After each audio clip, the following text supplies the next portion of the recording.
السلام علیکم ورحمۃ اللہ وبرکاتہ۔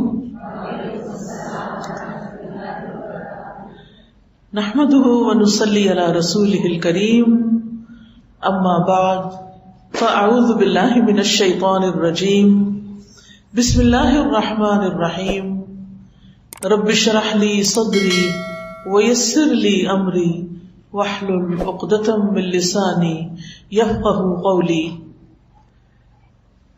الحمد للہ الذی بیدہ ملکوت کل شیء وہو یجیر ولا یجار علیہ، لہ الحمد کلہ والیہ یرجع الامر کلہ، لا ملجأ ولا منجا منہ الا الیہ، لا حول ولا قوة الا بہ۔ ہر قسم کی حمد، ہر قسم کی تعریف اللہ رب العزت کے لیے ہے۔ اس کے ہاتھ میں ہر چیز کی بادشاہت ہے اور وہی پناہ دیتا ہے، اور اس کے خلاف کوئی کسی کو پناہ نہیں دے سکتا۔ اسی کے لیے ہر قسم کی حمد ہے، تعریف ہے، اور تمام معاملات اسی کی طرف لوٹتے ہیں۔ اللہ سے پناہ کی کوئی جگہ نہیں اور کوئی نجات نہیں مگر اسی کی بارگاہ میں لوٹ جانے میں۔ گناہ سے بچنے کے لیے کوئی طاقت نہیں اور کسی نیکی کو کرنے کی کوئی قوت نہیں مگر اللہ ہی کی توفیق سے۔ اللہ کی توفیق سے ہم آج کے اس پروگرام کا آغاز کرتے ہیں۔ میں آپ کی بے حد مشکور ہوں کہ آپ نے مجھے یہاں کچھ بات کرنے کا موقع دیا اور میری عزت افزائی کی۔ اللہ سبحانہ وتعالیٰ آپ کو دنیا اور آخرت میں اس کی بہترین جزائے خیر عطا کرے۔ تمام حاضرین کے لیے بھی میں دعا گو ہوں کہ اللہ تعالیٰ ہم سب کا یہاں آنا قبول کرے اور ہم سے اس نیکی کو شرف قبولیت بخشے۔ ہم سب جیسا کہ جانتے ہیں کہ ہمارا خالق اللہ ہے، اللہ ہی نے ہمیں پیدا کیا ہے، اسی کی طرف ہم نے لوٹ کر جانا ہے۔ اللہ سبحانہ وتعالیٰ ہماری پیدائش کے بارے میں فرماتے ہیں وَخُلِقَ الْإِنسَانُ ضَعِيفًا، کہ انسان کمزور پیدا کیا گیا ہے۔ اگرچہ انسان کو باقی ساری مخلوقات پر فضیلت اور شرف حاصل ہے، عزت حاصل ہے۔ وَلَقَدْ كَرَّمْنَا بَنِي آدم، بنو آدم کو اللہ تعالیٰ نے عزت بخشی ہے، لیکن بہرحال وہ اپنی نیچر میں کمزور بھی ہے۔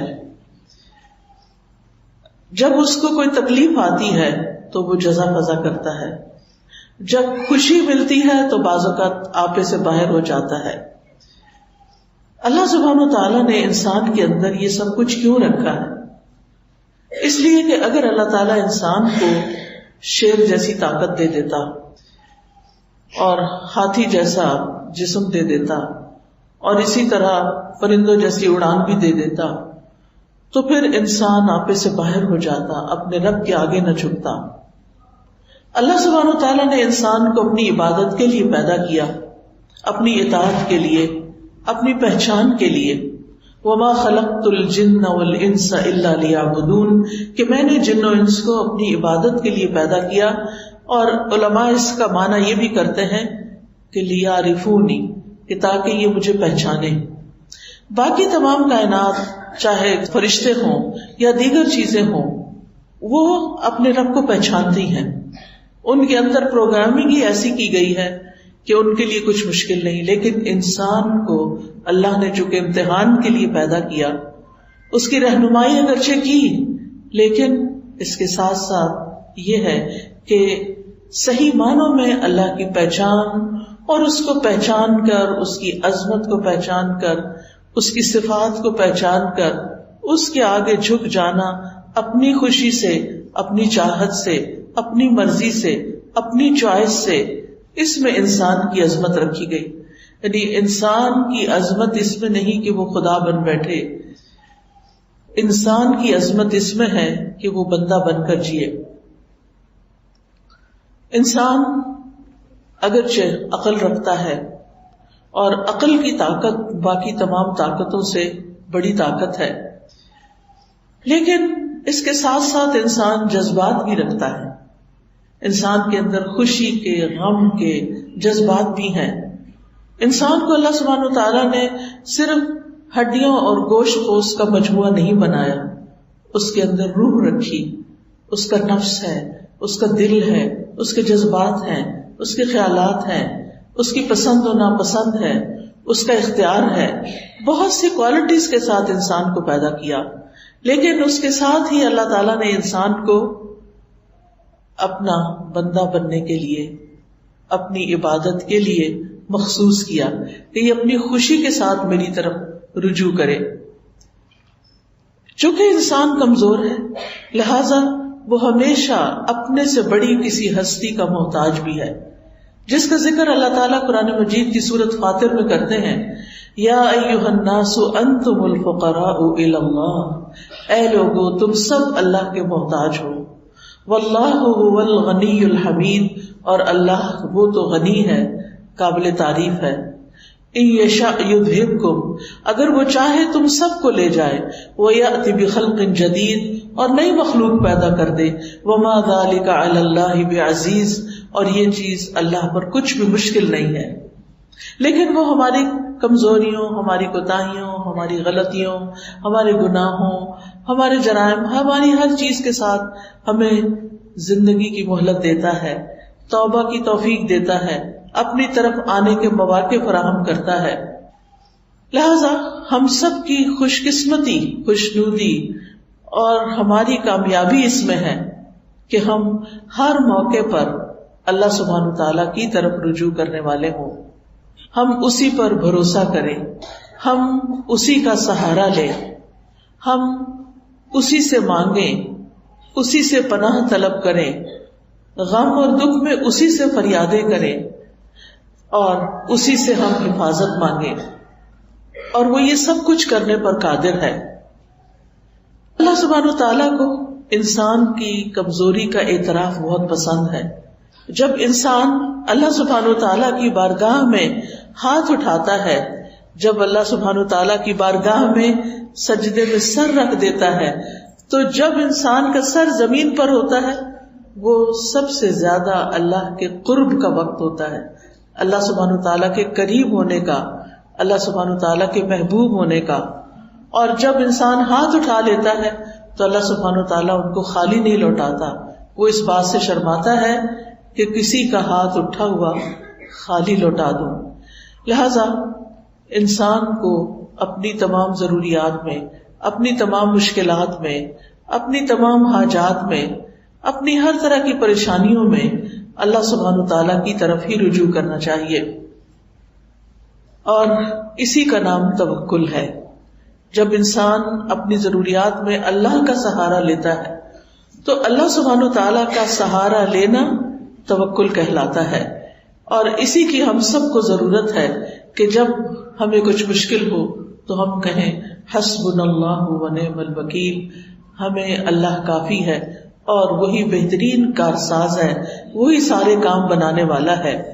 اور جتنا جتنا ہمیں اللہ تعالیٰ کی ذات پر زیادہ یقین ہوگا اور جتنا ہم اللہ سبحانہ تعالیٰ کو زیادہ پہچانتے ہوں گے، اتنا ہی اس کی طرف رجوع بھی زیادہ ہوگا. اس کی طاقت میں ہے، اس کے اختیار میں ہے، اس کی قدرت میں ہے کہ وہ ہم سے ہر اس پریشانی، ہر اس خطرے کو دور کر دے جس سے ہم ڈرتے ہیں، اور پھر اسی کے آگے ہاتھ پھیلائیں. اور وہ انسان کے لیے کافی ہے. جب ہم کہتے ہیں حسبنا، ہمیں کافی ہے، یعنی اللہ کی مدد کافی ہے. اور اگر اللہ ہمارے ساتھ ہے، اللہ ہماری مدد کرنے والا ہے، تو پھر ہم تنہا نہیں ہیں. قرآن مجید میں اللہ تعالیٰ فرماتے ہیں وَلِلَّهِ مُلْكُ السَّمَاوَاتِ وَالْأَرْضِ وَاللَّهُ عَلَى كُلِّ شَيْءٍ قَدِيرٌ. آسمانوں اور زمین کا مالک اللہ ہی ہے اور وہ ہر چیز پر پوری قدرت رکھتا ہے. آپ سوچیں کہ زمین کی ہر چیز اس کی ملکیت ہے، اصل میں اس کے کنٹرول میں ہے. ہمیں تو اس نے وقتی طور پر اختیار دے رکھا ہے کہ ہم انہیں اپنی مرضی کے مطابق استعمال کریں، ورنہ اصل کنٹرول تو رب ہی کے ہاتھ میں ہے. اور اسی طرح وہ ہر چیز کو نہ صرف یہ کہ زمین کی آسمان کو بھی اون کرتا ہے، اس کا کنٹرول بھی اللہ تعالیٰ کے ہاتھ میں ہے. لہذا جب کسی بندے کی اسے ضرورت پوری کرنی ہوتی ہے تو اسے کسی کا مشورہ نہیں چاہیے، کسی کی سفارش نہیں چاہیے. وہ سفارش جو بندوں کو اختیار دیا سفارش کرنے کا، انبیاء کو دیا ہے، اپنے اولیاء کو دیا ہے، وہ اس لیے دیا کہ وہ ان کو آنر بخشا ہے. ورنہ وہ تنہا سب کچھ کر سکتا ہے، وہ اکیلے سب کچھ کرنے پر پوری طرح قادر ہے. وہ صرف کن کہتا ہے اور بڑے بڑے کام ہو جاتے ہیں. تبارک الذی بیدہ الملک وہو علی کل شیء قدیر. بہت برکت والا ہے وہ کہ تمام بادشاہی صرف اور صرف اس کے ہاتھ میں ہے اور وہ ہر چیز پر پوری قدرت رکھتا ہے. رب المشرق والمغرب لا الہ الا ہو فاتخذہ وکیلا. وہ مشرق اور مغرب کا رب ہے، اس کے سوا کوئی معبود نہیں، لہذا اسی کو اپنا کارساز بنائیے. معاملات کی تدبیر کرنے میں بھی وہ یکتا ہے، اسے کسی کے مشورے کی ضرورت نہیں. ہر طرح کے خزانوں کا مالک وہ ہے، زمین کے خزانوں کا مالک بھی وہی ہے، آسمان کے خزانوں کا مالک بھی وہی ہے، اور ان خزانوں میں کوئی اس کا شریک بھی نہیں. ابو ذر غفاری رضی اللہ عنہ سے روایت ہے کہ نبی صلی اللہ علیہ وسلم اپنے رب تبارک و تعالی سے روایت کرتے ہیں کہ بے شک وہ فرماتا ہے، اے میرے بندو تم سب گمراہ ہو سوائے اس کے جسے میں ہدایت دوں، پس تم مجھ سے ہدایت مانگو میں تمہیں ہدایت دوں گا. اے میرے بندو تم سب بھوکے ہو سوائے اس کے کہ جسے میں کھلاؤں، پس تم مجھ سے کھانا مانگو میں تمہیں کھلاؤں گا. اے میرے بندو تم سب دن رات گناہ کرتے ہو اور میں سارے گناہوں کو بخشتا ہوں، تو تم مجھ سے بخشش مانگو میں تمہیں بخش دوں گا. اے میرے بندو اگر تمہارے اولین و آخرین اور جن و انس ایک صاف چٹیل میدان میں کھڑے ہو کر مجھ سے مانگنے لگے اور میں ہر ایک کو جو وہ مجھ سے مانگے عطا کر دوں، تو پھر بھی میرے خزانوں میں کمی نہیں ہوگی مگر جتنی سمندر میں سوئی ڈال کر نکالنے سے کمی آتی ہے. یعنی اللہ سبحانہ وتعالیٰ کے پاس ایسے خزانے موجود ہیں کہ اگر پوری دنیا کے تمام لوگ ایک میدان میں کھڑے ہو جائیں اور وہ اپنی ساری ضروریات مانگے اور اللہ تعالیٰ سب کو عطا کر دے تو بھی اس کے خزانے میں اتنی کمی نہیں ہوتی جتنی سمندر میں سوئی ڈال کر باہر نکالنے سے پانی میں کمی ہوتی ہے. اللہ سبحانہ وتعالیٰ کے پاس اتنا کچھ ہے. اور پھر یہ کہ کنٹرول بھی اسی کا، نگہبانی بھی اسی کی، وہی خیر پہنچانے پہ قادر ہے اور تکلیف پہنچانے پہ بھی قادر ہے. سورۃ الانعام میں آتا ہے وَإِن يَمْسَسْكَ اللَّهُ بِضُرٍّ فَلَا كَاشِفَ لَهُ إِلَّا هُ وَإِن يَمْسَسْكَ بِخَيْرٍ فَهُوَ عَلَى كُلِّ شَيْءٍ قَدِيرٌ. اور اگر اللہ تجھے کوئی تکلیف پہنچائے تو اس کے سوا کوئی دور کرنے والا بھی نہیں، اور اگر وہ تجھے کوئی بھلائی پہنچائے تو وہ ہر چیز پر پوری طرح قادر ہے، یعنی وہ ایسا کر سکتا ہے، ہر طرح کے نفع اور نقصان کا مالک ہے. نبی صلی اللہ علیہ وسلم نے فرمایا جان رکھو اگر ساری امت مل کر بھی تمہیں نفع پہنچانا چاہے تو وہ تمہیں نفع نہیں پہنچا سکتی سوائے اس کے جو اللہ نے تمہارے لیے لکھ دیا، اور اگر ساری دنیا کے لوگ مل کر تمہیں کوئی نقصان دینا چاہیں تمہیں کوئی نقصان نہیں دے سکتا سوائے اس کے جو اللہ نے تمہارے لیے لکھ دیا، جو تمہارے مقدر میں تمہارے امتحان کے لیے، تمہاری آزمائش کے لیے. وہ تو پہنچے گی تکلیف، لیکن ادروائز انسان تمہارے خلاف کتنی بھی سازشیں کریں وہ کامیاب نہیں ہو سکتے سوائے اس کے کہ اللہ کا اذن ہو کہ کسی بندے کو اس نے کیسے آزمانا ہے. کیونکہ کائنات کی ہر چیز پر حکم اسی کا چلتا ہے، تمام معاملات اسی کی طرف لوٹ کر جاتے ہیں. کلمہ کن کا صرف وہ اکیلا مالک ہے، اس کی طاقت اور قدرت کے بغیر کچھ بھی ممکن نہیں. اسی لیے ہم کہتے ہیں لا حول ولا قوت الا باللہ. نہ کسی دکھ کو، غم کو، پریشانی کو دور کرنے کی طاقت کسی میں ہے، اور نہ ہی کوئی نیکی کرنے کی اور خیر حاصل کرنے کی قوت کسی میں ہے سوائے اس کے کہ جو اللہ کرے. اور اللہ کے سوا کوئی اور کسی چیز کا حقیقی مالک نہیں.